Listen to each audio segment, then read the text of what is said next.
Assalamualaikum warahmatullahi wabarakatuh. Innal hamdalillah nahmaduhu wa nastaghfiruh wa na'udzu billahi min shururi anfusina wa min sayyiati a'malina. May yahdihillahu fala mudilla lahu wa may yudlil fala hadiya lahu. Asyhadu an la ilaha illallah wa asyhadu anna Muhammadan abduhu wa rasuluhu la nabiyya ba'dahu. Qala Allah Ta'ala fil Qur'anil Karim, a'udzu billahi minasyaitonir rajim. Bismillahirrahmanirrahim. Al-khabisatu lil khabisina wal khabisuna lil khabisati wat thayyibatu lit thayyibina wat thayyibuna lit thayyibati. Ulaika mubarra'una mimma yaquluna lahum maghfiratu wa rizqun karim.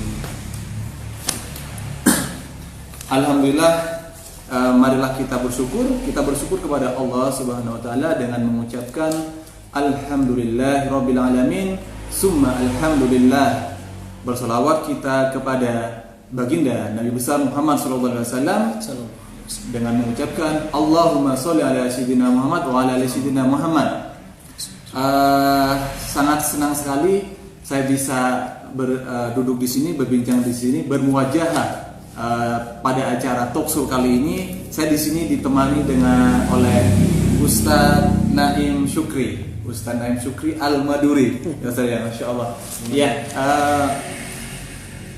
profil singkat beliau adalah seorang pengajar dan beliau juga seorang penulis buku dan juga penerjemah kitab, dan bukunya juga diambil dari kitab Al-Miftah ya Ustaz ya, masya Allah. Nah ini permisi, ini beliau buat buku namanya Gerbang Menuju Pelaminan. Awalnya saya melihat di story WA beliau bahwasanya bukunya akan segera launching, sedang dicetak sekarang. Nah makanya wah ini bagus kalau misalnya kita mengadakan talkshow atau webinar yang secara live dimasukkan ke KJI, ke Kontak Jodoh Islami, biar member KJI tersebut bisa mendapatkan wawasan pentingnya menikah. Karena begini ya Ustaz, menurut seperti yang setelah kita ketahui bahwasanya menikah itu butuh ilmu, begitu juga mendidik anak itu juga butuh ilmu. Makanya banyak sekolah tentang parenting dan lain sebagainya, bagaimana kita mendidik anak dan lain sebagainya. Nah, alhamdulillah sekarang bertepatan dengan tahun baru Hijriah, dan kami mengucapkan selamat tahun baru Hijriah. Semoga dosa-dosa kita yang telah lalu itu dihapuskan, diampunkan, dan begitu juga dosa yang akan mendatang, dan semoga kita kedepannya lebih baik. Oke, biar tidak lama, sebelumnya masih ingat nanti Bapak Ibu sekalian, member KJI dan semuanya yang menyaksikan live siaran ini, ketika ada pertanyaan bisa diajukan di kolom komentar. Nanti ketika pada sesi pertanyaan tanya jawab akan saya lontarkan kepada Ustaz Naim Syukri. Dan tema kali ini tentang nikah Syafi'i, dan mungkin nanti akan kita tanya-tanya, kita kepo-kepo terkait buku beliau yang berjudul Gerbang Menuju Pelaminan ya. Mungkin nanti di pertemuan berikutnya, di talkshow berikutnya kita bisa kupas tuntas tentang bukunya. Oke, Ustaz Naim, bisa waktu antum. Silakan. Tafadhol. Bismillahirrahmanirrahim. Assalamualaikum warahmatullahi wabarakatuh. Alhamdulillah, assalatu wassalamu ala rasulillah wa ala alihi wa sahbihi wa man wala ila yaumil liqa'illah. Asyhadu an la ilaha illallah wa la syarika lah, wa asyhadu anna Muhammadan abduhu wa rasuluh la nabiyya ba'dah, wa la haula wa la quwwata illa billah, amma ba'du.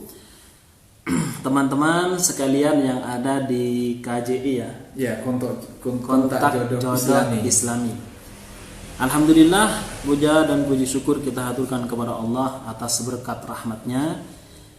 Kita masih menghirup udara di tahun baru Islam, yaitu 1442 Hijriah. Nah, dengan momen ini juga kita mengharap kepada Allah Subhanahu wa taala apa yang telah lalu dari hari-hari kita berupa dosa, kesalahan, maksiat, semoga Allah mengampuninya. Amin. Dan amal-amal kebaikan kita semoga Allah catat di Lauhul Mahfuz dengan catatan yang baik. Baik, saya mendengar grup yang disampaikan oleh Mas Fathur ya, itu ada KJI, itu sangat luar biasa. Jadi merupakan salah satu usaha yang sangat membantu orang lain bagaimana merajut ikatan yang Allah sebut di dalam Al-Qur'an dengan mitsaqan ghalidha.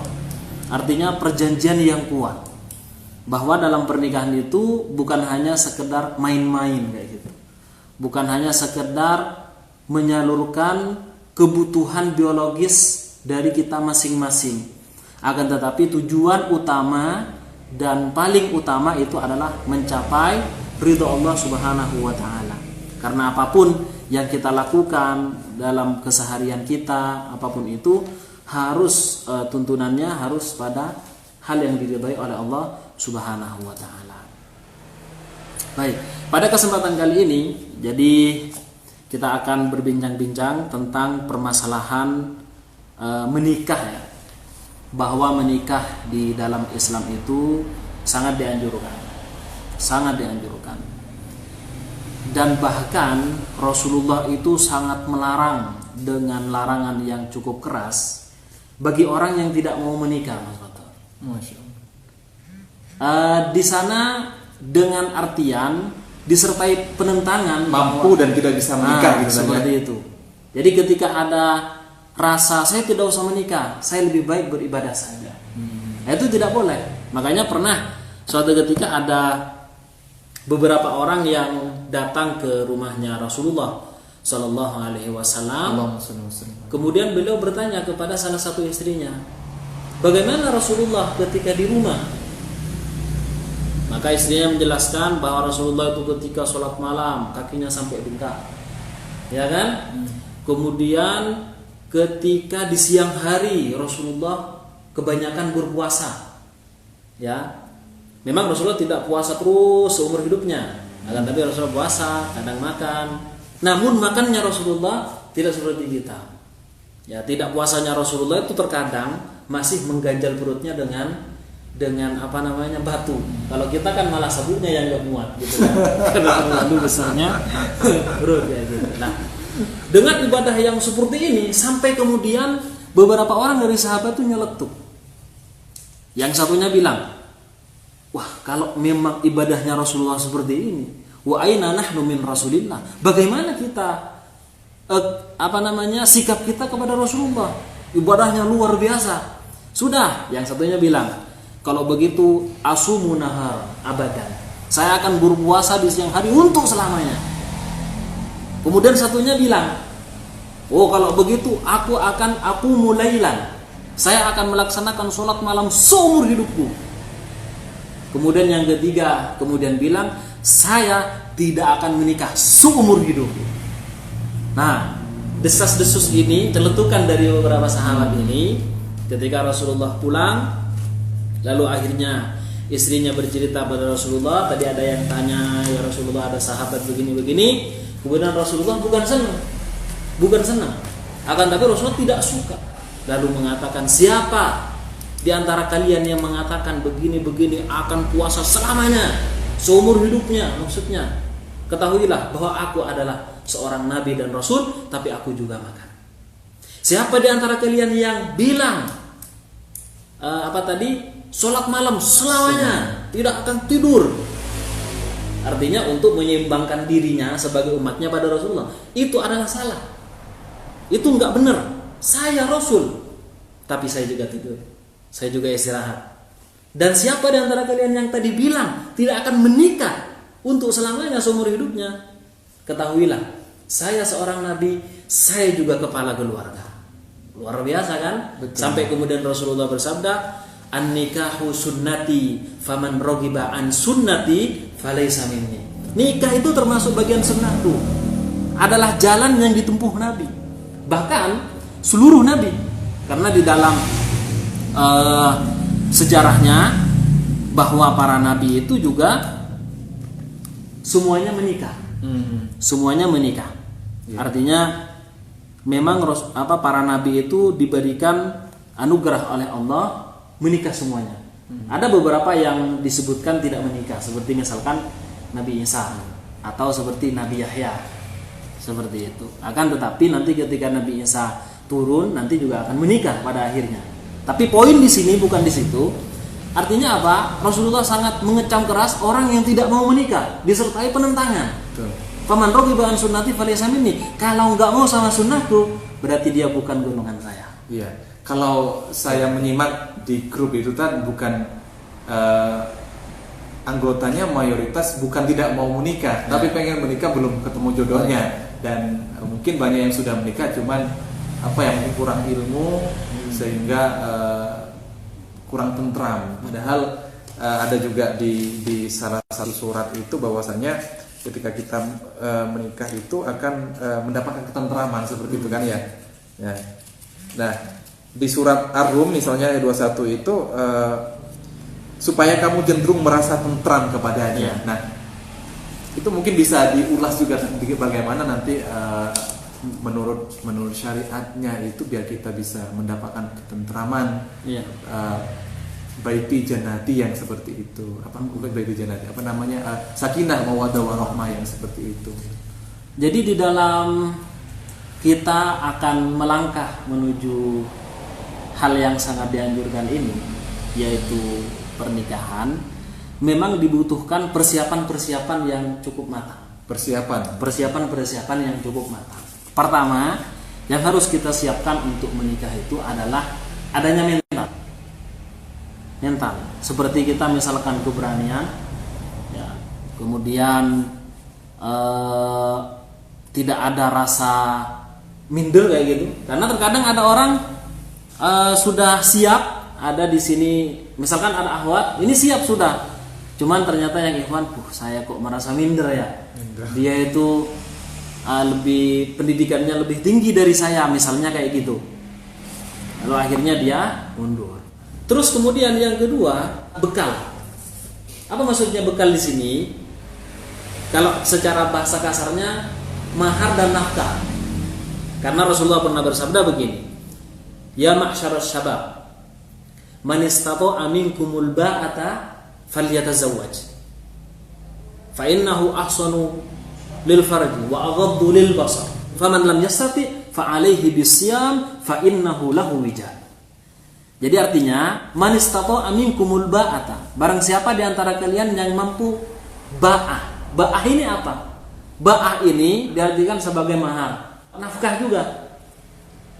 Memang kita masalah ini, masalah rizki, kita yakin kepada Allah Subhanahu wa taala. Bahkan di dalam Al-Qur'an sudah disebutkan, wa iyyakunu fuqara'a yughnihumullah. Barang siapa di antara kalian yang ingin melaksanakan pernikahan, laksanakanlah. Wa iyyakunu fuqara'a, jika di antara kalian itu fuqara, orang-orang yang sederhana, orang-orang yang sederhana lah. Kalau bisa dikatakan yang miskin lah. Tapi merasa tidak mampu. Tapi ingat, ada ayat selanjutnya, yughnihimullah. Allah akan memampukan dalam segi finansial. Jadi bukan kemudian kita selalu beralasan, kenapa kau enggak menikah? Belum mapan, belum dapat kerjaan. Sudah laksanakan saja. Selama kita tetap berusaha. Jangan kemudian, saya yakin pada ayat ini, langsung nikah, lalu kemudian tidur-tiduran, enggak berusaha. Itu juga salah. Harus ada ikhtiar. Harus ada ikhtiar dan usaha. Jadi ada mental, kemudian harus ada ba'ah. Ba'ah ini yaitu tadi mahar dan juga nafkah. Namun kalau memang tidak mampu, kata Rasulullah, faman lam yastati fa alaihi bisyam, maka dia harus berpuasa. Kalau nggak mampu, benar-benar merasa tidak mampu, ya puasa saja. Kenapa? Karena berpuasa itu akan mengekang hawa nafsunya. Seperti itu. Nah, yang tidak kalah pentingnya terkait hukum menikah ini sebenarnya. Sebenarnya hukum menikah itu bagaimana? Memang di dalam Islam hukum menikah secara asal itu sunnah. Faman raghiba an sunnati falaysa. Jadi hukum asalnya adalah sunnah. Akan tetapi ketika dia sudah benar-benar tidak mampu menahan dirinya, disertai ada kemampuan, tidak mampu menahan hawa nafsunya maksudnya ya. Kemudian dia mampu untuk menafkahi ya, dan melakukan pernikahan bukan karena mengikuti hawa nafsunya, maka di sini menjadi harus wajib. Menjadi wajib. Iya. Soalnya dia kalau tidak menikah maka dia akan terjerumus dalam kemaksiatan. Nah, ini menjadi wajib ketika, dan ini biasanya orang yang dirasakan oleh setiap orang seperti ini. Jadi menikah itu seperti yang tadi disampaikan oleh Mas Fathur, disebutkan bahwasanya ketika kita menikah itu akan ada rasa tentram, antara suami dan istri. Betul. Seperti itu. Makanya dalam suratnya itu Quran surat Ar-Rum ya. Yeah. Di sini saya cantumkan juga. Wa min ayatihi an khalaqalakum min anfusikum azwajan litaskunu ilaiha wa ja'ala bainakum mawaddatan warahmah inna fi dzalika laayatin liqaumin yatafakkarun. Jadi bahwasanya di antara tanda-tanda kebesaran Allah bahwa Allah telah menciptakan dari diri kalian masing-masing itu adalah pasangan. Dari diri kalian itu pasangan, di mana kalian akan merasa tentram kepada pasangannya itu. Dan Allah memberikan bonus selain tentram. Apa itu? Mawaddah, kasih sayang, cinta, warahmah dan kasih sayang. Nah, di sini menarik. Ternyata Allah itu sudah menentukan bahwa masing-masing dari kita ini mesti akan menikah, mesti akan mempunyai pasangan. Harus yakin. Betul. Harus yakin. Kalau ada yang sebelum nikah meninggal. Nah, ini makanya saya bilang menarik seperti itu.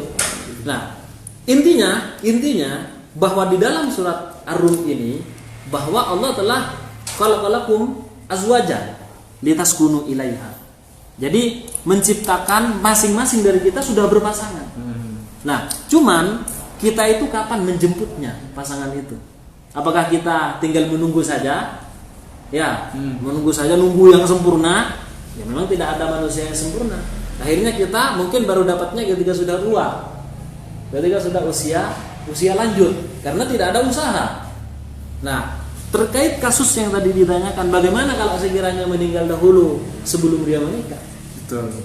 Maka nanti Allah sesuai dengan kebijakan Allah Subhanahu wa taala akan menikahkan orang ini dengan orang lain yang juga meninggal sebelum menikah di surganya. Jodohnya di surga. Nah, seperti itu. Kalau dia nggak masuk surga, itu dia. Berarti berjodoh. Nauzubillah ya tadi ya. Oke. Dan sebenarnya saya sempat baca-baca bahwasanya sangat sangat dianjurkan sekali menikah sebelum meninggal itu tadi ya. Betul. Jadi buru-buru menikah ini harusnya teman-teman. Jangan tunggu dulu seperti kalau dikiranya sudah mempunyai mental yang sudah cukup, kemudian ba'ah, jangan ditunda kecuali masih satu lagi. Oke. Mental ya, ba'ah yaitu kemampuan nafkah tadi. Ya.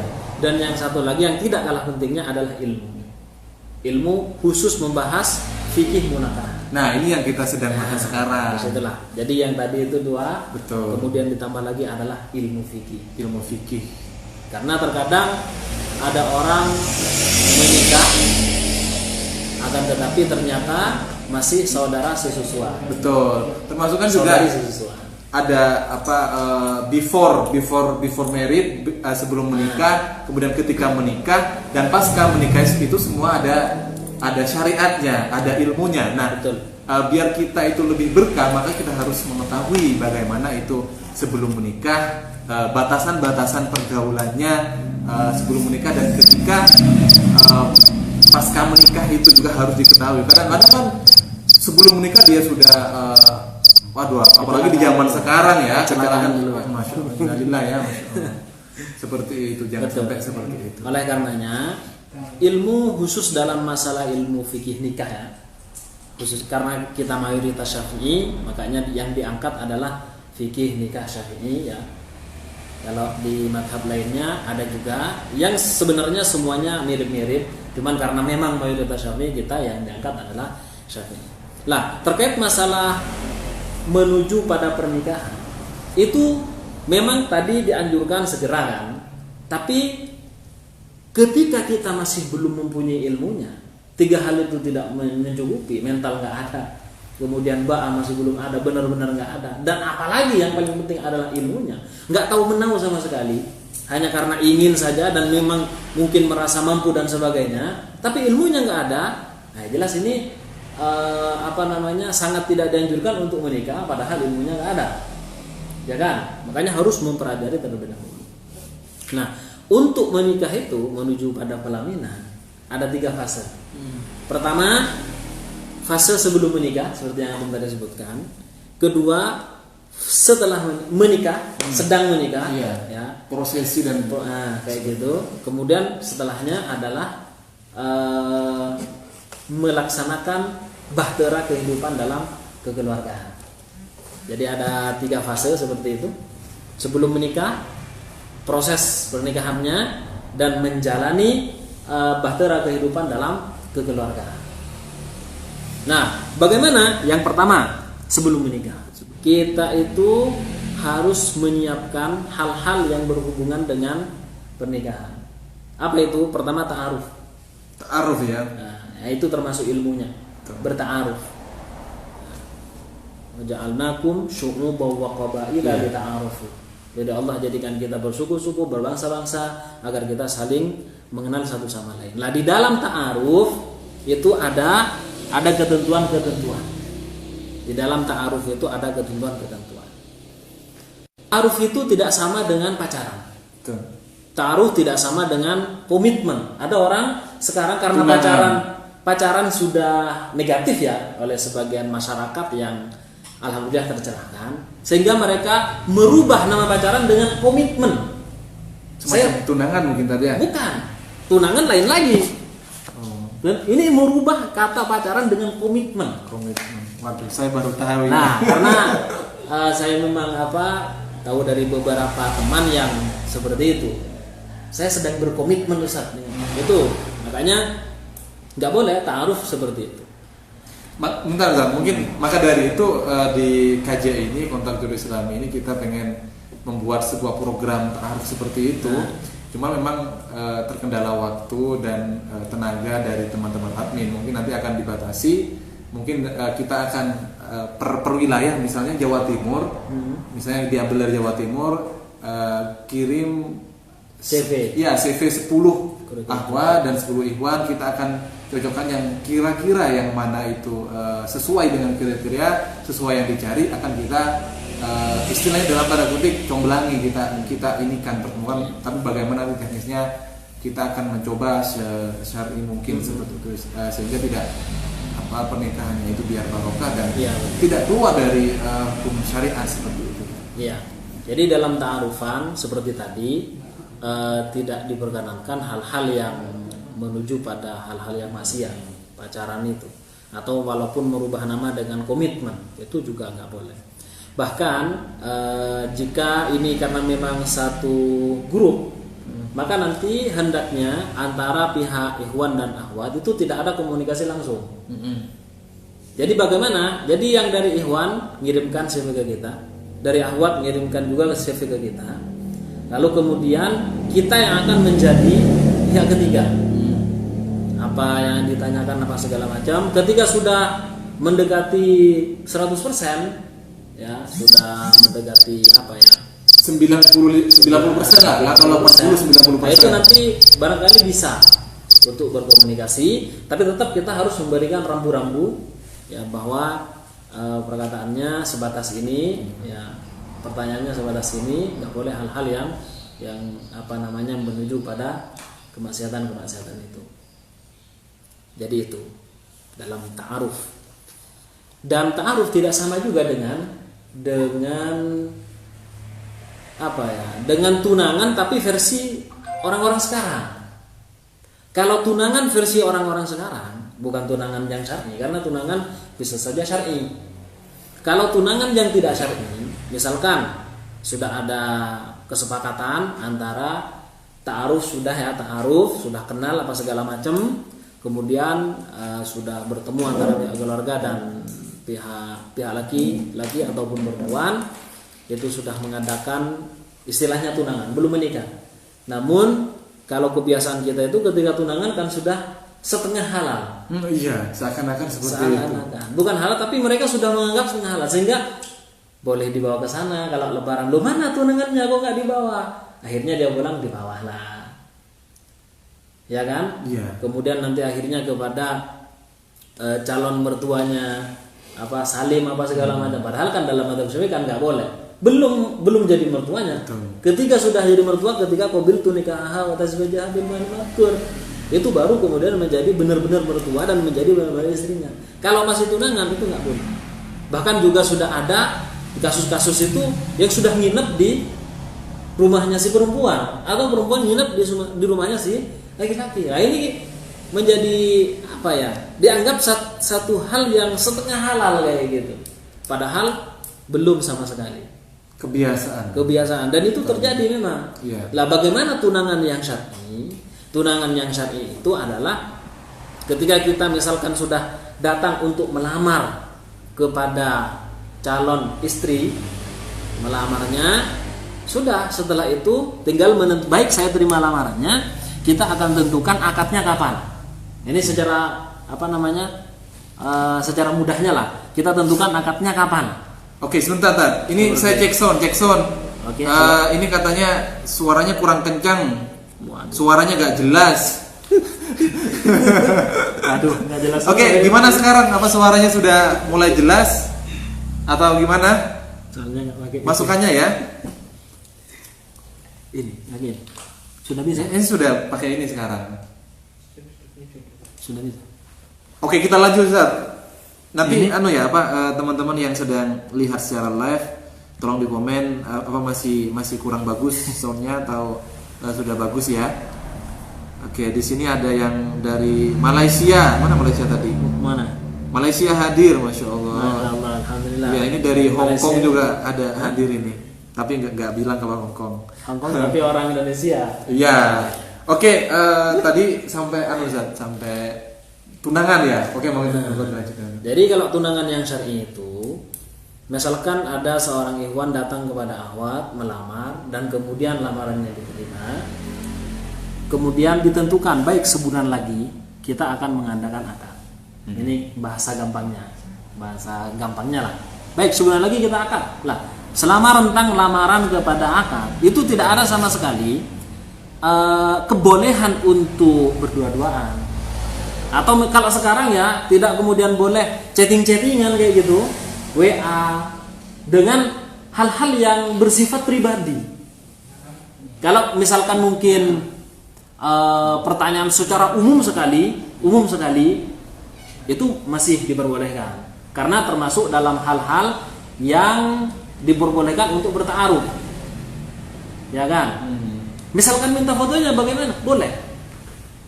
Minta fotonya boleh. Apalagi ketika sudah sama-sama benar-benar ada kecocokkan itu. Makanya pernah Syu'bah bin Mughirah ingin menikah. Kemudian datang kepada Rasulullah. Ya Rasulullah, saya ingin menikah. Oh ya sudah, silakan. Kemudian yang mana orangnya? Dia tahu namanya saja. Lalu akhirnya dia sudah lihat saja. Boleh, ya boleh, silakan lihat. Karena di dalam hatinya sudah ada azam yang kuat untuk menikahinya. Benar-benar sudah. Nah, tanda untuk benar-benar azam yang kuat, kita sudah datang kepada orang tuanya. Sudah menyatakan saya ingin mempersunting anaknya ibu atau bapak. Kalau hanya kita ngobrol berdua saja, itu menunjukkan azamnya masih belum kuat. Kalau hanya begini, sekedar main-main saja gitu kan. Itu sebenarnya pacaran adalah pacaran itu klaimnya orang-orang itu biar kita saling mengenal sama-sama karakter. Katanya begitu. Ini mesti akan jadi timbul pertanyaan ketika kita ta'aruf dan sangat terbatasi seperti itu, bagaimana kita mengetahui karakter si perempuan? Jangan-jangan ketika kita menikah, kita menikah wah ternyata karakternya seperti ini. Walaupun sebenarnya ketika pacaran sudah 10 tahun pacaran, ternyata 1 bulan cerai, banyak seperti itu kan? Iya. Karena memang biasanya kalau pacaran yang ditampilkan itu yang yang bagus-bagusnya seperti itu. Gimana Ustaz itu? Jadi fenomena yang ada, orang-orang berkomitmen ingin menikah dengan cara pacaran itu, sebenarnya hal yang mereka lakukan itu adalah pertama larangan Allah Subhanahu wa taala. Kemudian yang kedua, orang yang berpacaran ini sebenarnya tidak ada komitmen yang sungguh-sungguh kok untuk menikah. Berapa banyak kemudian orang yang berpacaran selama bertahun-tahun, toh pada akhirnya tidak jadi menikah. Bahkan ada yang sampai tega membunuhnya pacarnya sendiri. Ada yang sampai tega membulinya. Ya kan? Bahkan ada maaf yang sudah melakukan zina, kemudian akhirnya direkam dan karena dia sakit hati putus misalnya, disebarkan itu semua film. Jadi berapa banyak? Makanya di dalam Islam untuk kemudian berta'aruf menuju pada pernikahan tidak dengan cara pacaran. Bagaimana? Jadi kita pertama seperti yang tadi boleh diperkenankan untuk melihat calon istrinya. Kemudian yang selanjutnya kita menggunakan pihak ketiga. Jadi tidak langsung kita datang pada si perempuan itu. Pihak ketiga seperti misalkan tetangganya atau misalkan dia saudaranya, itu ditanya bagaimana kesehariannya, bagaimana kehidupannya. Karena yang paling tahu pada si perempuan ini ya keluarganya, termasuk juga tetangganya karena setiap hari berkomunikasi. Kalau sama-sama jauh dengan keluarga mungkin teman gitu ya. Nah, temannya, sahabatnya itu gimana? Kesehariannya seperti apa? Itu yang pertama. Kemudian yang kedua, berapa banyak orang yang menikah dengan perempuan yang tidak dia kenal, justru awet sekali. Justru rasa cinta yang dibangun mulai saat qabiltu nikah itu ternyata lebih langgeng. Kita ambil contoh beberapa sahabat dari Rasulullah SAW. Ya kan?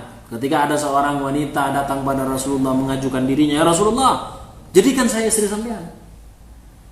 Ya kan? Namun akhirnya kemudian ada seorang sahabat, ya Rasulullah, kalau engkau enggak mau kasih saya saja. Enggak kenal sama sekali kepada orang ini. Namun akhirnya dengan singkat cerita sampai kemudian terjadilah pernikahan antara perempuan dengan sahabat ini. Dan langgeng sampai akhirnya. Begitu juga Rasulullah sendiri, bagaimana kepada Sofiyah binti Huyai, ya kan? Bagaimana kepada Ummu Salamah dan istri-istri yang lainnya. Bahkan ulama-ulama kita menikah dengan perempuan yang enggak dikenal. Bahkan rupanya pun enggak dikenal. Kalau saya cerita kepada guru-guru kami, termasuk diantaranya adalah Habib-Habib yang ada, karena guru saya kebanyakan Habib yang nggak banyak lah ya. Di beberapa guru saya tuh ada Habib. Itu ketika menikah ternyata yang nggak kenal, nggak tahu. Karena mereka secara umum pakai cadar. Ya sudah ketika orang tuanya bilang perempuan ini, masya Allah solehah, kemudian rupa ya cantik, karena perempuan nggak mungkin ganteng kayak gitu. Sudah dia pasrah dan ternyata alhamdulillah langgeng. Makanya ketika menikah di dalam Islam kan ditentukan tungkahul mar'atu li arba'in. Jadi wanita itu dinikahi karena 4 hal. Karena 4 hal. Yang pertama, limaliha, karena hartanya. Hartanya. Memang betul. Kenapa? Apakah Islam menunjukkan mata duitan? Kok perempuan yang dinikahi itu harus hartanya dulu? Bukan begitu cara berpikirnya. Islam itu ada di mana di sana istilahnya dakwah. Di dalam berdakwah, ya tentunya lah. Memang kita berdakwah secara pribadi apa segala macam itu kan bisa. Tapi harta itu mendukung gitu. Nah, kita berdakwah sekarang ada handphone, kemudian ada jeruk, Ustaz. Ada jeruk, ada kursi. Nah, ini memang dibutuhkan gitu. Dan semuanya gitu. Makanya kemudian ketika Khadijah dinikahi oleh Rasulullah SAW, seluruh hartanya diwakafkan untuk perjuangan dakwah Rasulullah SAW. Itu yang pertama. Jadi dilihat dulu hartanya gimana. Banyak. Oh iya, bisa itu untuk mendukung dakwah. Beda kalau kemudian pikirannya gimana hartanya. Enak, saya bisa senang-senang nanti. Ini salah. Karena cara berpikirnya bukan seperti itu. Betul. Mindsetnya juga harus. Mindsetnya harus diselaraskan. Paradigmanya itu untuk perjuangan Islam. Betul. Seperti itu yang untuk dakwah. Nah, itu yang pertama. Yang kedua, wali hisabiha, kehormatannya, harkat dan martabatnya di antara masyarakat. Ini gimana perempuan ini? Apakah perempuan yang suka keluar malam? Kan dilihat itu kan. Lihasabiha. Nasabnya juga termasuk. Nasabnya. Ini keturunan siapa? Anaknya siapa? Oh, dia itu anaknya ustadz. Misalnya ini. Langsung maju. Tentunya kalau anaknya ustadz, dia harus setidaknya mempunyai keilmuan. Sehingga ustadznya kalau tanya, rukunnya nikah ada berapa? Langsung enggak bisa kamu. Kalau ustadznya yang lebih keren, sudah hafal Alfiyah. Wah, udah berapa juz? Wah, enggak bisa. Nah, di sini. Jadi itu yang kedua adalah harkat dan martabatnya serta nasabnya itu. Ini siapa ini dulu? Backgroundnya dia sekolah di mana? Maksudnya bukan sekolah formalnya, artinya di sekolahan-sekolahan yang biasa bebas atau yang baik kayak gitu kan? Lingkungannya juga. Jadi itu semuanya mendukung, dan itu yang nomor dua. Dan yang ketiga, wajamaliha, kecantikannya. Rupa. Ya. Memang rupa, wajah, ya. Karena cantik itu kan memang relatif, kata orang. Ya kan? Betul. Kalau istrinya sendiri mesti paling cantik lah. Istrinya orang jelek itu. Istrinya orang soalnya. Nah, kenapa kok kemudian kecantikan ini menjadi pertimbangan juga di dalam Islam? Karena nanti untuk mewujudkan di dalam firman Allah Subhanahu wa taala surat Ar-Rum tadi, litaskunu ilaiha, agar kalian merasa tentram hatinya. Ya kan sifat manusiawi lah. Oh ya cantik. Cuman cantik itu kan ukurannya relatif. Sesuai dengan orang-orang masing-masing. Nah, kalau sekiranya cantik menurut standar orang-orang yang konvensional, orang-orang yang liberal, bahwa cantik itu adalah ketika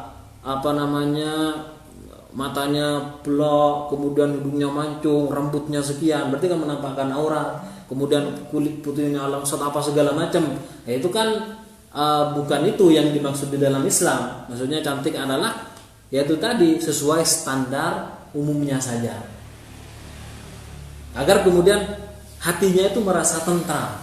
Ya, karena menikah itu ya kita ya selamanya bangun tidur, mau tidur ya ketemu sama dia. Dia terus, dia lagi gitu kan. Iya. Dan yang terakhir adalah walidiniha, karena agamanya. Walidiniha karena agamanya. Nah, ini agamanya bagaimana orang ini? Kuat apa enggak? Memegang syariat bagaimana? Dia pakai jilbab, pakai kerudung, ya, pakai kerudung apa enggak?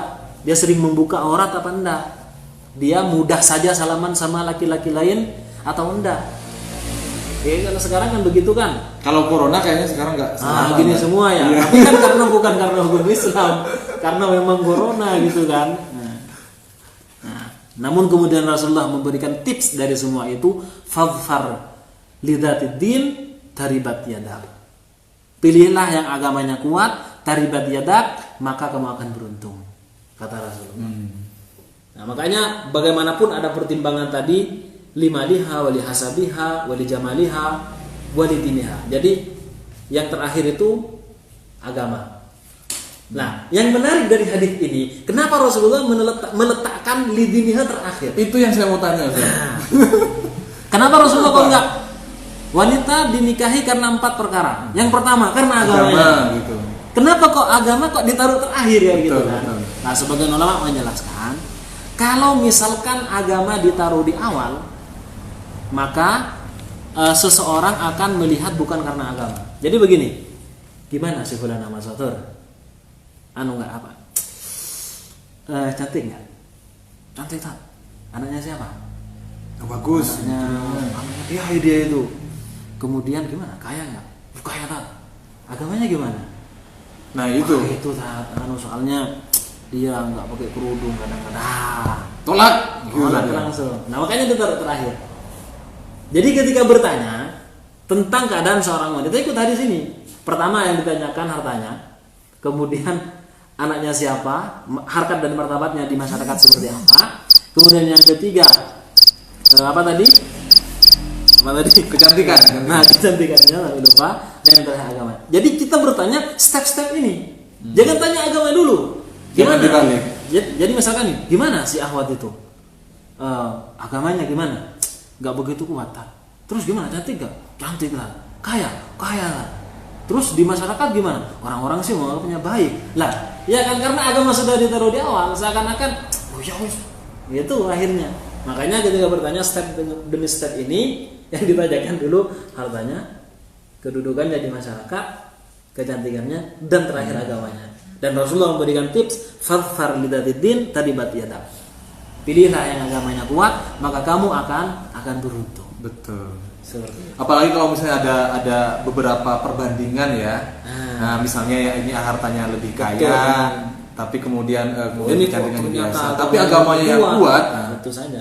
Iya, seperti itu. Itu apa ya? Orang-orang sekarang mencari Khadijah semua. Khadijah itu Aisyah kan. Orang-orang mencari Khadijah. Khadijah itu pertama Khadijah itu kaya. Luar biasa. Betul. Karena memang beliau ternyata sebelumnya pernah menikah dengan laki-laki lain dan mendapatkan warisan dari suaminya yang sebelumnya. Kemudian yang kedua, dia cantiknya luar biasa dan menjadi idaman seluruh masyarakat Quraisy pada saat itu. Dan yang ketiga, dia keturunan orang baik-baik. Betul.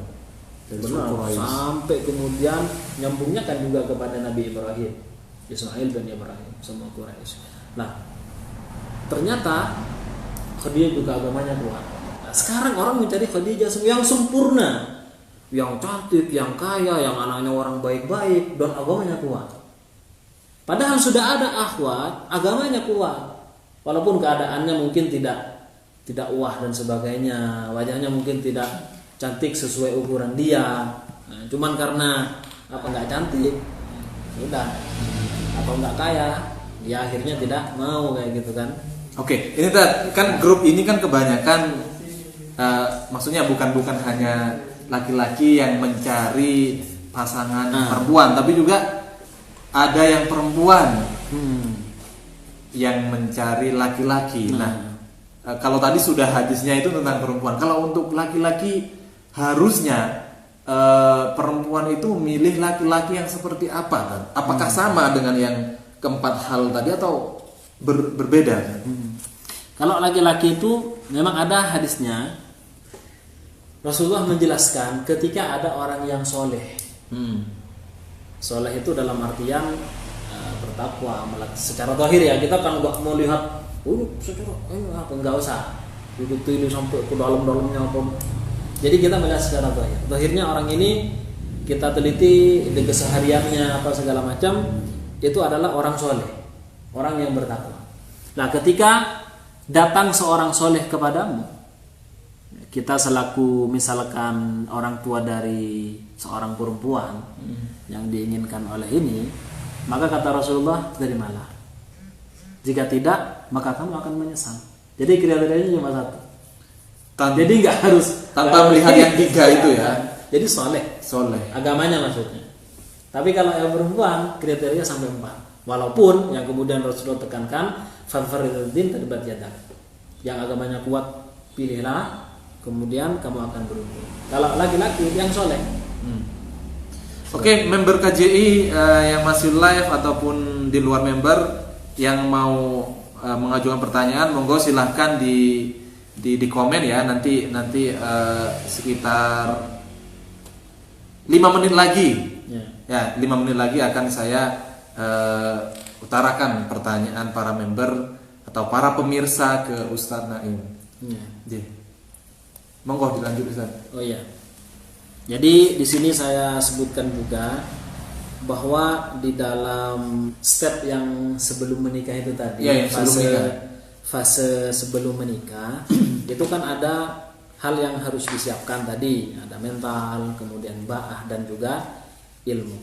Yang pertama diantaranya adalah bahwa kita itu dilarang meminang pinangan orang lain.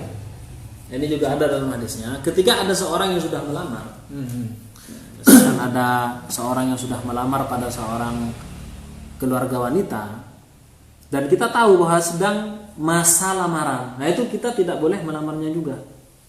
Kecuali yang pihak pertama itu sudah angkat tangan menyerah, artinya memutuskan lamaran, maka boleh dia melamarnya. Itu kalau sudah melamar, ibarat jual beli, itu sudah akad, ya seperti itu. Betul. Tapi kalau misalnya masih tawar menawar, itu tidak masalah kan ya?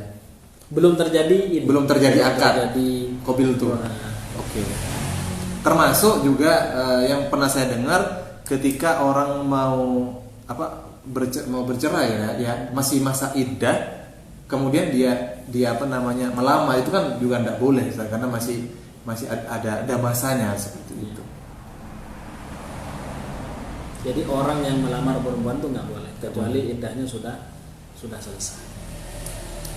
Kecuali iddah ini masuk pada pembahasan yang sebelum setelah menikah, setelah prosesi akad nikah. Betul. Jadi tadi kan masalah akad, Ustaz, akadnya itu. Jadi kalau masalah iddahnya itu kan, iddah itu terbagi menjadi dua. Ada iddah firaq, ada iddah wafat. Iddah firaq itu adalah iddah karena dicerai, suaminya masih hidup, cuma menceraikannya. Nah, nanti dilihat apakah masa haidnya aktif atau tidak. Kalau aktif itu adalah 3 kali masa sucian. Kemudian kita juga diperbolehkan seperti yang disampaikan tadi bahwa untuk melihat calon wanita itu. Jadi ketika ada azam yang kuat maka diperbolehkan. Makanya dalam sebuah hadisnya, idza alqallahu azza wa jalla fi qamrin khutbatan limra'atin fala ba'sa an yanzura ilaihi. Kalau Allah sudah memantapkan jiwa seseorang laki-laki untuk meminang seorang perempuan, maka dia boleh untuk melihatnya. Nah, yang dilihat ini apa? Kan timbul pertanyaan juga. Boleh melihatnya, dan itu bukan hanya satu hadis. Yang diperbolehkan dilihat adalah hal yang memang boleh dilihat. Seperti wajah, ya, itu sudah mewakili kecantikan dirinya. Karena memang kecantikan seseorang atau ketampanan seseorang itu kan berpusat di wajah. Betul. Ya kan? Itu yang pertama. Kemudian yang kedua, diperbolehkan melihat kulitnya, punggung tangan dan telapak tangannya. Karena kenapa? Karena kulit ini adalah mewakili kulit yang lain. Bukan kemudian seperti orang-orang lakukan. Nah, kan katanya boleh melihat, semua dilihat. Nah, itu nggak boleh. Bahkan dicicipi dulu. Seperti orang-orang yang melakukan pacaran, dan itu terjadi. Makanya ini kita harus adakan penyadaran lah kepada masyarakat, khususnya mereka-mereka yang memang membutuhkan bimbingan kayak gitu. Betul. Membutuhkan bimbingan sehingga tidak terjadi hal-hal seperti ini lagi ya gitu. Nah, oke, mungkin itu. Iya. Oke, saya lihat pertanyaan dari pemirsa seperti ini sudah ada berapa ini?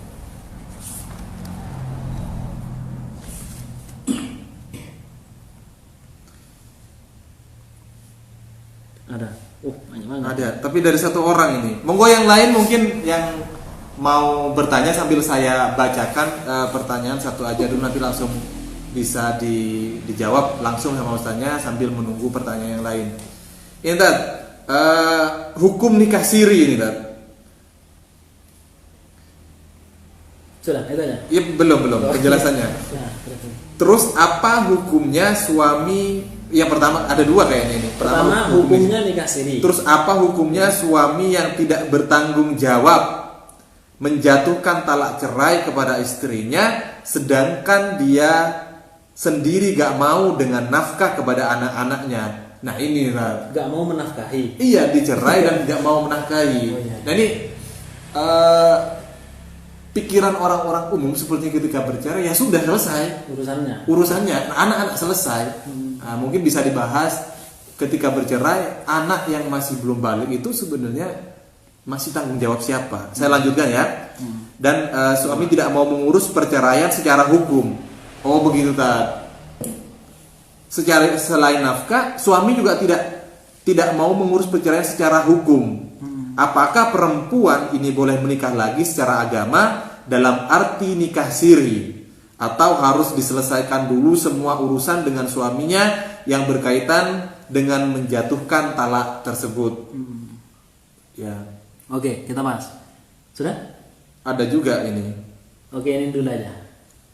Apa langsung direpot? Enggak, ini sebenarnya satu pertanyaan, satu orang pertanyaan. Tapi ini masih berubah dengan nikah siri tadi. Oke. Ya, silakan. nikah siri bagaimana hukumnya, terus kemudian suami yang tidak bertanggung jawab tadi, dan bagaimana kalau dia menikah lagi. Dan bagaimana jika dalam pernikahan salah satunya dari pasangan kita menderita sakit parah. Ini apabila berlaku bagi seorang laki-laki, apakah dia diperbolehkan untuk poligami? Oh, ini beda ini. Yang sakit sama. Ini gini.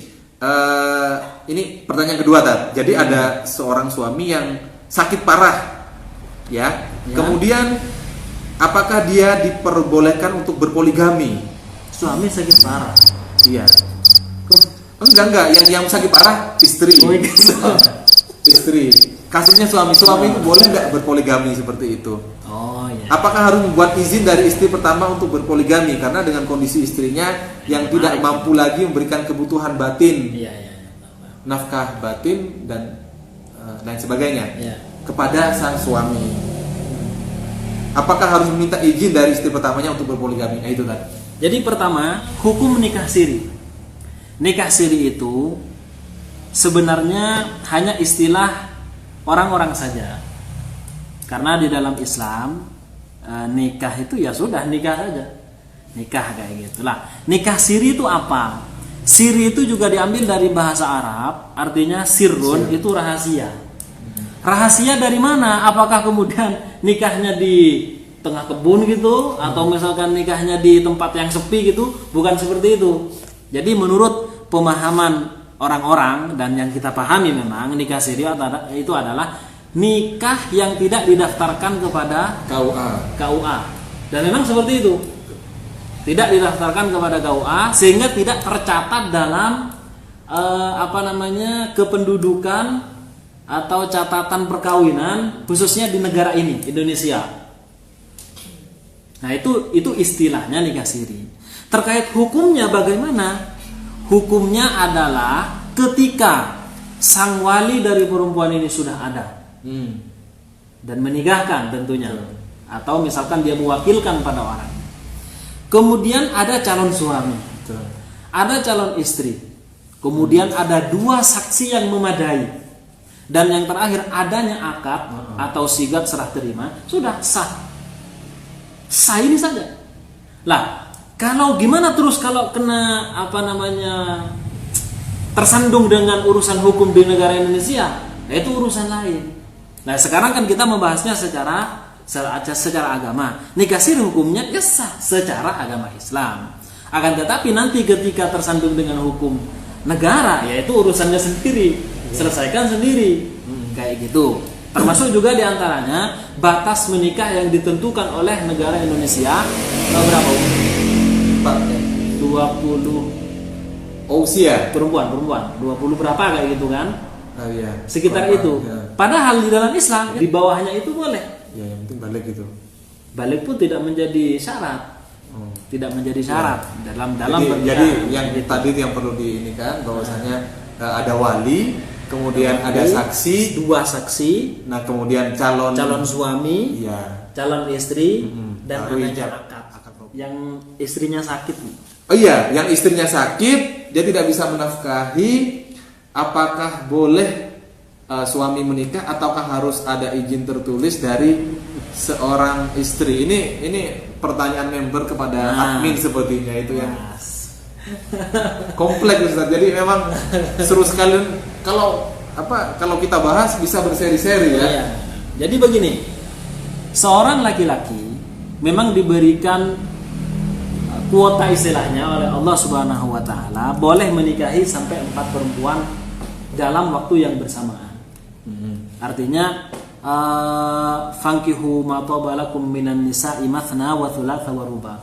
Nikahilah perempuan yang kalian sukai 2, 3 ataupun 4. Bukan ditambah ya 2 tambah 3 tambah 4. Bukan. Boleh 2, kalau misalkan mau nambah lagi 1 boleh, sampai kemudian 4. Nah, itu jatahnya atau kuota yang diberikan kepada kita sebagai umat Rasulullah Shallallahu Alaihi Wasallam. Kalau Rasulullah punya keistimewaan sendiri kan. Nah, bagaimana kalau dalam kasus ini perempuannya sakit, jelas dia tidak memberikan nafkah batin istilahnya kepada suaminya, nggak mampu atau nggak memungkinkan. Maka bagaimana? Apakah suami boleh menikah lagi? Sebenarnya istri tidak sakit sekalipun, ya istri tidak sakit sekalipun, maka itu ya diperbolehkan untuk nambah lagi kayak gitu kan. Cuman bagaimanapun ya diperbolehkan untuk nambah, tetap kita setidaknya ada izin. Kalau di Indonesia itu harus ada izin tertulis untuk dari surat-surat administrasinya itu. Jadi setidaknya harus, walaupun memang seorang laki-laki itu boleh menikah dengan perempuan lain tanpa sepengetahuan si pertamanya. Tapi sangat tidak dianjurkan. Jika kemudian pasti ada salah satu yang tersakiti nanti. Betul. Nah itu ketimbang terjadi hal bentrok apa segala macam di kemudian hari, lebih baiknya suami itu harus meminta izin. Ya.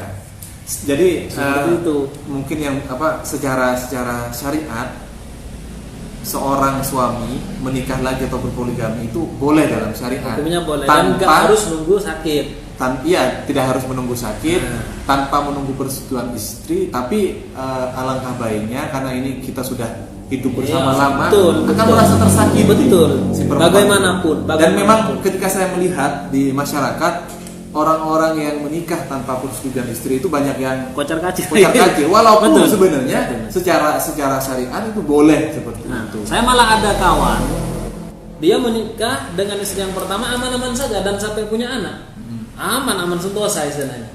Cuman ternyata dia menikah lagi. Ya biasalah seorang ustadz banyak penggemarnya ya, menikah lagi gitu kan. Akhirnya apa? Ketika dalam salah satu pertemuan gitu, secara tidak sengaja bertemu istri yang kedua dengan yang pertama, kenalan. Siapa? Akhirnya apa? Tengkar di tempat itu juga. Betul. Jambak-jambakan. Lalu gimana kalau seperti ini? Nah, oke, bolehlah secara syariat. Tapi salahnya siapa di sini?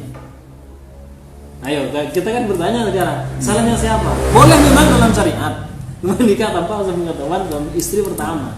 Tapi kalau sudah terjadi seperti ini gimana? Ya. Korbannya anak. Ya, kasihan. Yang paling kasihan anak. Sehingga ada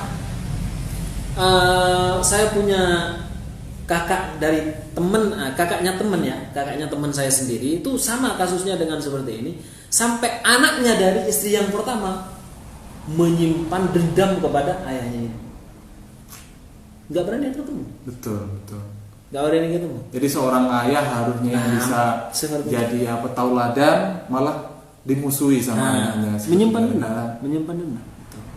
Naudzubillah. Bisa jadi nanti si anak itu sangat benci pada syariat, pada poligami dan lain sebagainya. Padahal sebenarnya, kok jadi sampai ke poligami ya? Tapi mungkin sebentar ya ini meluruskan, karena sebenarnya yang saya pernah dengar itu poligami itu mengurangi, bukan menambah. Karena dulu di zaman dahulu itu seperti kerajaan-kerajaan itu banyak selirnya. Mereka istrinya itu banyak sekali. Makanya dalam Islam itu sebenarnya malah dibatasi. Dan kenapa 4? Ya itu ada pembahasan sangat panjang sekali ya. Nanti mungkin kalau perlu dibuat sesi terkait ini ya tidak masalah. Tapi kita fokus di sini aja. Nah ini ada pertanyaan lagi sepertinya, dan saya rasa tadi sudah terjawab. Ini kalau yang tadi dari Perindu Jannah Ustaz ya. Tapi sepertinya dari anggota yang lain yang minta ditanyakan kepada Perindu Jannah ini, karena beliau juga admin. Nah ini dari Staning Ayuni. Assalamualaikum Ustaz, gimana kalau ada ikhwan yang niat mau hijrah, mau nikah secara benar, tetapi masih terganggu sama kenangan dengan mantan pacarnya. Nah dia itu mau nikah, ikhwan ini mau hijrah, tapi masih terngiang-ngiang sama mantan pacarnya. Itu gimana Ustaz? Jadi begini, kalau ada seorang beritikad baik seperti ini ya, berhijrah dari dunia yang kurang begitu baik menuju ke dunia yang sangat baik gitu kan, yaitu berusaha mengamalkan Islam dengan sebaik mungkin, kita perlu apresiasi, kita perlu dukung dan bahkan kita support ya jika ada orang beritikat baik seperti ini. Namun ketika dia sudah mempunyai itikat sekuat ini, lalu ternyata ada gangguan-gangguan, ya kan? Itu biasa. Di mana-mana ketika ada orang berusaha berbuat baik, halangan-halangan itu niscaya ada. Ya, kita mengadakan kajian itu biasanya ada gitu. Walaupun tidak harus ada kan gitu kan. Cuman terkadang seperti itulah.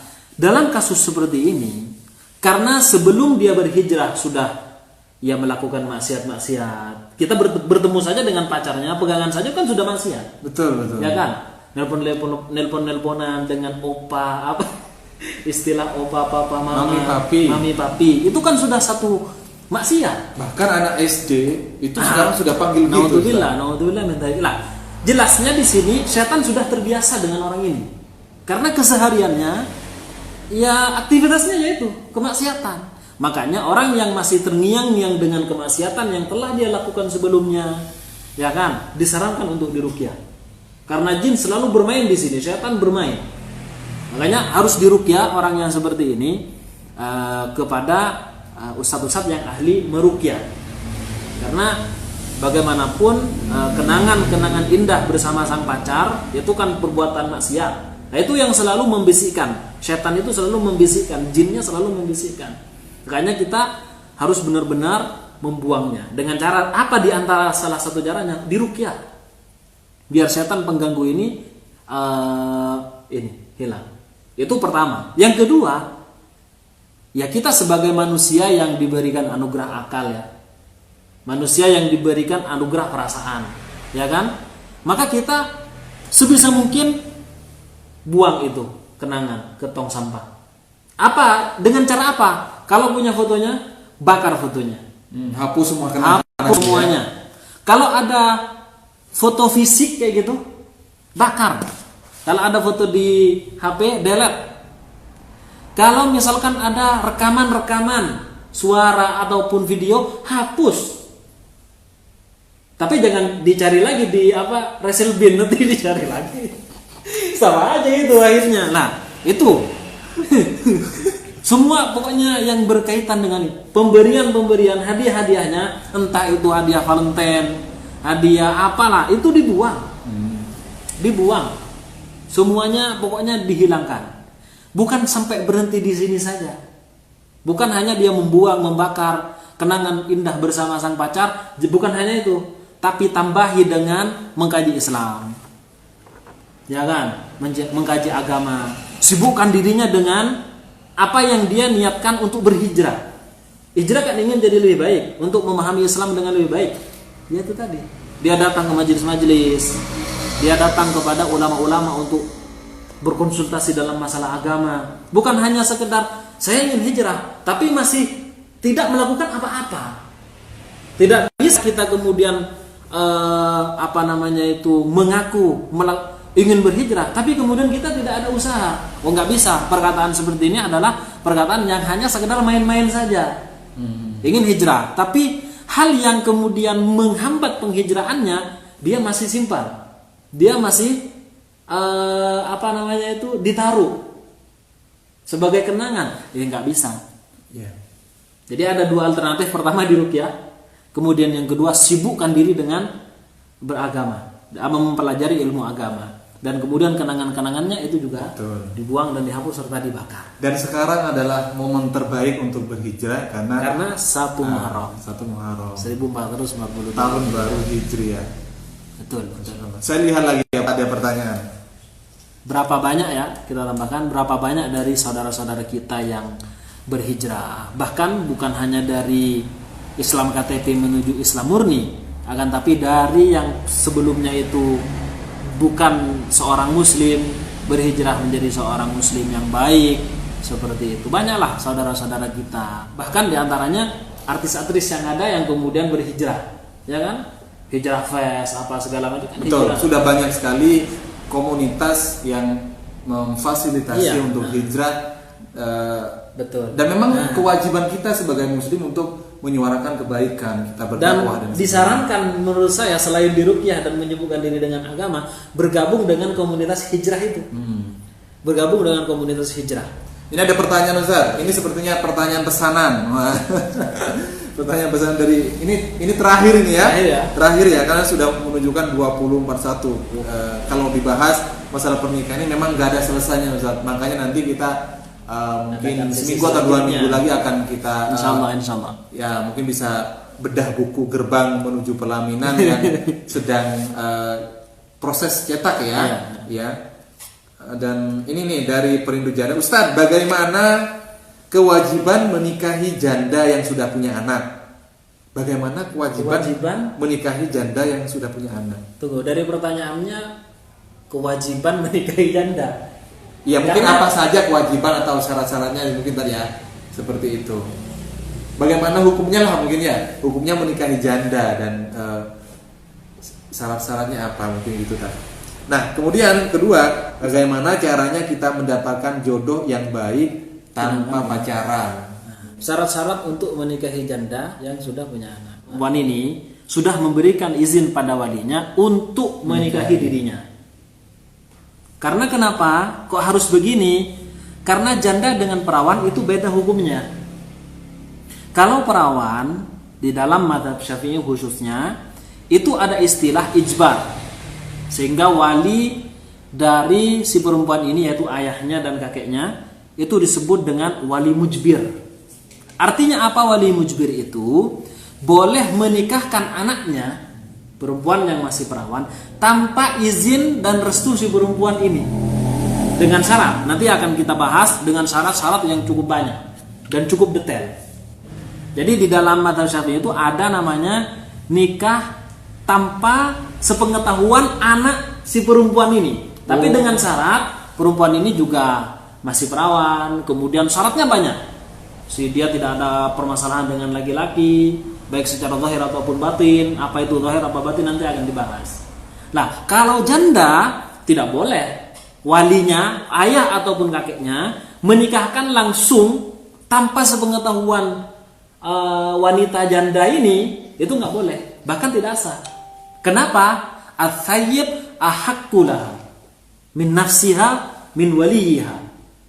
Jadi thayyib, seorang janda yang sudah pernah menikah, itu lebih berhak atas dirinya daripada walinya. Artinya apa? Dia harus memberikan izin pada walinya bahwa ada orang laki-laki yang akan menikahi dirinya. Nah ini tadi yang kedua, bagaimana cara menemukan jodoh yang baik. Sedang kita tidak tahu tentang dia. Bagaimana cara kita mendapatkan jodoh yang baik tanpa pacaran? Ya. Tadi sempat disinggung sepertinya. Sebenarnya pertanyaan ini kurang lebih sudah terjawab di awal ya. Pertama, untuk mendapatkan jodoh yang baik kita lakukan adalah istikharah. Ya Allah, minta terus istikharah kepada Allah bagaimana kita mendapatkan calon suami ataupun calon istri yang baik. Itu yang pertama. Yang kedua, bukan hanya istikharah saja, berusaha. Dia mencari calonnya itu. Nah, mencarinya ini kita tidak mencari dengan sendirinya. Kita melalui pihak ketiga. Nah, di sini kan sudah ada kebetulan ada kontak jodoh nih. Ada kontak jodoh, kemudian nanti ada istilahnya mengirimkan CV ya, saling tukar CV. Itu salah satu ikhtiarnya. Dan nanti akan dipilihkan. Kemudian yang selanjutnya, jika tidak melalui kontak jodoh ini, yaitu tadi kita tanya pada keluarganya, dia gimana, orang ini gimana. Kemudian tanya pada tetangganya, atau misalkan jika dia punya teman dekat, tanya pada teman dekatnya, ini gimana orang ini, kehidupannya, kesehariannya dan sebagainya, kayak gitu. Jadi itu diantaranya cara untuk mendapatkan jodoh yang terbaik. Satu lagi, pantaskan diri. Seperti yang telah tadi disebutkan, at-thayyibuna lit-thayyibin wal khabithuna lil khabithat. Jadi orang yang baik ya untuk yang baik pula. Orang yang buruk ya untuk orang yang buruk juga, kayak gitu kan. Nah, itu juga. Jadi ada istikharah, ikhtiar mencari calon, kemudian pantaskan diri. Pantaskan diri. Insya Allah permata itu pasti ketemu seperti itu ya. Iya. Dari Standing Ayuni lagi. Assalamualaikum Ustaz, bolehkah kalau seorang akhwat itu menentukan kriteria calon imam yang diinginkan? Takutnya kalau terus dicap materialistis. Boleh enggak seorang perempuan itu menentukan kriteria calon imam atau calon suami yang diinginkan? Khawatirnya itu dicap materialistis. Jangan-jangan ini syaratnya harus berduit. Kan banyak juga persyaratan yang lain ya. Itu yang pertama. Saya langsung sambung dua aja langsung ya. Yang pertama tentang kriteria, bolehkah menentukan. Yang kedua dari Enda Aluicel. Assalamualaikum warahmatullahi wabarakatuh. Ustaz, mau saya bertanya, ada seorang laki-laki yang sudah menikah dan istrinya gak mau punya anak karena alasan trauma dengan pernikahan sebelumnya yang melahirkan sesar. Si suami menginginkan begitu punya keturunan, pengen banget punya keturunan, tapi si istri gak mau. Sampai pernikahan mereka gak harmonis. Kemudian si suami ini selingkuh sama janda anak 3 yang ditinggalin suaminya meninggal dan masih memiliki bayi. Bagaimana menurut Ustadz, apa janda sama suami orang itu berdosa kalau menikah? Nah, jadi ada kemungkinan ini. Karena begini Ustadz, kadang orang menikah ya, menikah tanpa sepengetahuan istri pertama itu dibilang selingkuh.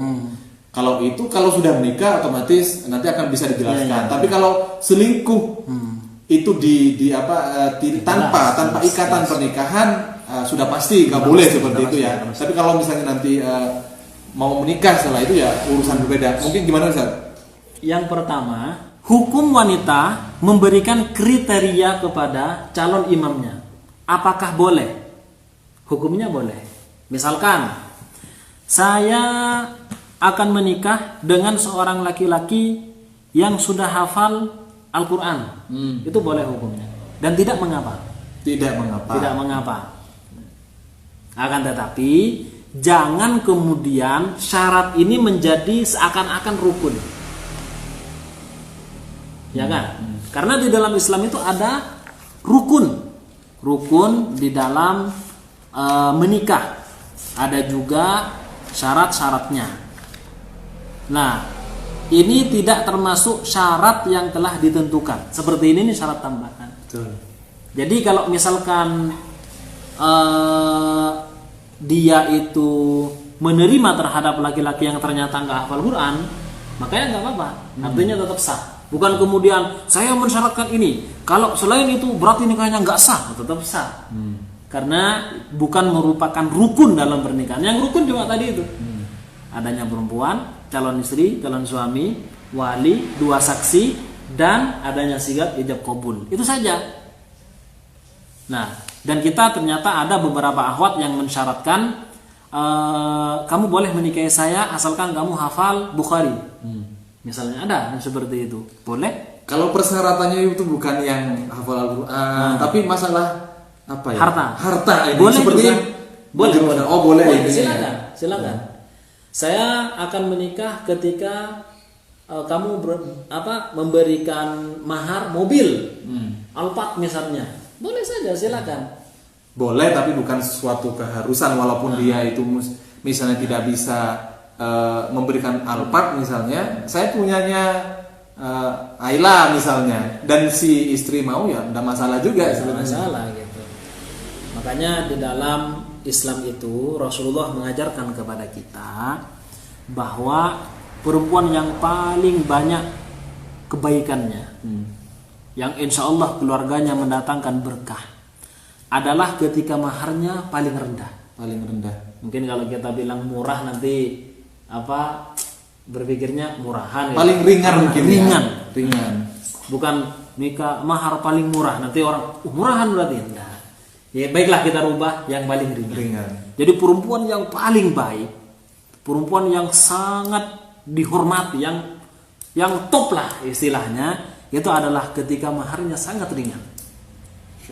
Makanya kemarin viral itu ada yang nikah tapi maharnya apa? Sendal. Oh ya benar. Yang saya sempat yang nggak harus pakai sendal, tapi artinya karena memang mampunya itu dan maunya perempuan itu, ya silakan, dan itu bagus gitu. Artinya apa? Tidak memberatkan calon suaminya. Hukumnya memberikan syarat seperti itu hukumnya boleh. Tapi tidak layak kalau sekiranya seorang akhwat yang muslimah kemudian memberatkan. Karena nanti pikirannya begini, Mas. Loh, wong ini belum menikah saja sudah minta ini dan itu. Betul. Gimana nanti kalau menikah? Jangan heran kemudian ketika banyak ikhwan-ikhwan yang mundur. Iya kan? Betul. Wong permintaannya aja segini. Gimana nanti? Udah wes, lebih baik yang lainnya. Nah, jangan heran kalau kemudian banyak yang mundur. Iya. Seperti itu. Boleh kalau hukumnya boleh, nggak boleh saja. Oke, ini yang boleh ya. Boleh ya pemirsa, boleh. Nah, yang terakhir Ustaz, seorang istri yang dia tidak bisa, bukan tidak bisa, tapi dia itu trauma untuk hamil dan melahirkan karena sesar, kemudian si suami ini dalam tanda kutip selingkuh, mungkin bisa diperjelas. Jadi selingkuhnya itu karena apa? Kemudian gimana tadi kalau misal si janda suami orang itu berdosa kalau menikah gitu? Ya, jadi begini. Yang pertama, istri yang tidak mau mempunyai anak lagi karena trauma. Alasannya karena trauma. Disebab mungkin dia sudah pernah menikah sebelumnya. Betul. Pernah menikah sebelumnya, kemudian jadi janda, kemudian dia menikah dengan laki-laki lain. Perlu diketahui bahwa dalam sebuah hadis Rasulullah sallallahu alaihi wasallam bersabda, "Tazawwajul wadudal wadud, fa inni mukatsirun bikumul umam." Hadis ini riwayat Abu Dawud. Tazawwajul wadudal wadud, nikahilah oleh kalian perempuan yang mempunyai cinta kasih yang besar dan mana istilahnya kata orang Jawa, subur. Betul. Kenapa? Fa inni mukatsirun bikumul umam, karena nanti di hari kiamat aku akan bangga-banggaan dengan banyaknya kalian. Lah, dia tidak mau mempunyai anak. Padahal ketika kita mempunyai anak, kita telah menyenangkan Rasulullah. Karena kuota umat Nabi Muhammad semakin banyak, Rasulullah semakin bangga. Berarti kita sudah membuat Rasulullah tidak bangga. Apakah secara tidak langsung kita menyakiti hati Rasulullah? Secara tidak langsung kan begitu. Rasulullah bangga kalau umatnya banyak. Umat banyak dengan cara apa? Kalau bukan dengan cara melahirkan. Dia tidak mau. Berarti dia kan seakan-akan menyelisih hadis ini. Bagaimana? Ya berarti ya tidak boleh. Jadi artinya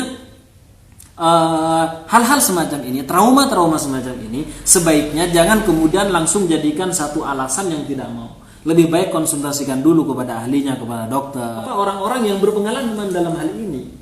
Kecuali misalkan dokter, oh ya bu, sampean tidak boleh mengakibatkan nyawa Anda tidak tertolong. Nah ini urusan lain. Nah apakah sudah seperti ini sehingga dia kemudian tidak mau, sehingga akhirnya tidak harmonis. Lalu akhirnya sang suami dia mencari perempuan lain. Nah ini poinnya, kalau sang suami mencari perempuan lain dengan cara halal, dengan cara menikah, datang kepada calon mertuanya, ya kan? Walaupun tanpa sepengetahuan istri yang pertama, hukumnya boleh. Tapi konsekuensinya seperti yang kita bahas di awal, ya kan? Nah, itu yang pertama. Kalau misalkan si suami itu selingkuh dengan artian tanpa adanya ikatan pernikahan, kemudian bertemu dengan janda, entahlah jandanya punya anak ataupun apa, bayi ataupun tidak, tapi dia selingkuh dengan artian tidak menikah, jelas si suami haram. Kalau selingkuh di bawah tidak menikah ya. Betul. Tapi kalau menikah kan tidak masalah begitu. Tidak masalah, tapi akibatnya seperti yang kita bahas tadi kalau masalah. Akibatnya bisa jadi nanti kalau kita menikah tanpa pengetahuan si istri, maka akibatnya bisa rame dan bisa jadi nanti si istri itu akan semakin trauma. Betul. Dia tidak mau menikah lagi. Kalau sebelumnya menikah, kemudian dia itu melahirkan secara sesar dan bercerai, dia trauma. Itu kan tadi saya melihat dari sisi perempuan, Ustaz. Mungkin dari sisi laki-laki itu sebetulnya dibutuhkan pengertian seorang suami. Misalnya seperti melahirkan, itu sangat dibutuhkan sekali dukungan moral seorang suami. Karena banyak sekali itu orang istilahnya baby blues. Dia ketika melahirkan karena kurang dukungan moral dan lain sebagainya, banyak yang bunuh diri, Ustaz. Iya, memang karena apa ya, memang melahirkan itu suatu hal yang memang nyawa taruhannya. Makanya ketika istri saya itu melahirkan, waduh saya nggak boleh kemana-mana dipegang, sama nggak boleh kemana-mana. Kamu tahu nggak tidur semalaman saya jam 9 terus sampai jam 8 pagi nggak tidur sama sekali, menjaga istri. Iya. Jadi harus seperti itu, saudara. Oke, pemirsa member KJI dan semuanya yang mengikuti live, baik yang juga offline juga ada beberapa orang dan online juga. Saya rasa perbincangan sangat seru sekali dan semoga kita bisa mendapatkan ibrah, mendapatkan pelajaran dan kita bisa amalkan, kita bisa dakwakan ke orang lain seperti itu. Sekian Ustadz, mungkin bisa ditutup dengan doa karena di sekarang juga bulan baik, hari baik juga, malam Jumat juga Ustadz. Langsung bisa ditutup dengan doa Ustadz. Ini barangkali ditawarkan, barangkali ada yang nanti terakhir. Baik. Bismillahirrahmanirrahim. Alhamdulillahirabbil alamin. Hamdan yuwafi ni'amahu kama mazidah ya rabbana lakal hamdu kama yanbaghi li jalali wajhika wa azimi sultanik. Amin. Allahumma shalli ala sayyidina Muhammadin tunjina biha min jamal ahwani wal afat wa tabdilana biha jamal hajat wa tutahhira min sayyi'at tarfana biha darajat wa tuballighuna fi sallallahu jamal khairat bil hayati wa talamat rabbana nusu qulubana ba'da idh hadaytana wa hab lana min ladunka rahmatan innaka antal wahhab rabbana atina fid dunya hasanah wa fil akhirati hasanah wa qina adzabannar. Amin amin. Allahumma inna nas'aluka al ajil wa ajil ma alimna minhu wa lam na'lam wa nashhadu al ajil wa ajil ma alimna اتباعه وارنا الموضوع الفاضل ورزقنا وغفرنا ولاخواننا لا سبقنا بالايمان ولا تجعل في قلوبنا غلا للذين امنوا ربنا انك رؤوف رحيم ربنا هب لنا من ازواجنا وذرياتنا قرة اعين واجعلنا للمتقين اللهم اجعل جمعنا هذا جمعا مرحوما اللهم اجعل جمعنا جمعا مرحوما وتفرقنا من بعده تفرقا معصوما وتفرقنا من بعده تفرقا معصوما وصلى الله على سيدنا محمد وعلى اله وسلم alhamdulillahirabbil alamin. Amin amin. Oke, Bapak Ibu sekalian, ini tadi pembahasan dari awal sampai akhir. Saya melihat Ustadz banyak mengambil dari buku ini ya. Jadi pembahasannya banyak sekali di sini. Ini tebalnya sekitar 150 dari awal. Ya 155-an dari awal, dari cover totalnya. Ini sedang proses pencetakan ya. Jadi teman-teman atau Bapak Ibu sekalian yang mau order, mau pre-order bisa nanti chat ke admin atau ke akun saya seperti itu. Marilah kita akhiri pertemuan kali ini, talkshow kali ini dengan membaca istighfar 3 kali dan doa kafaratul majlis. Astagfirullahaladzim. Assalamualaikum warahmatullahi wabarakatuh.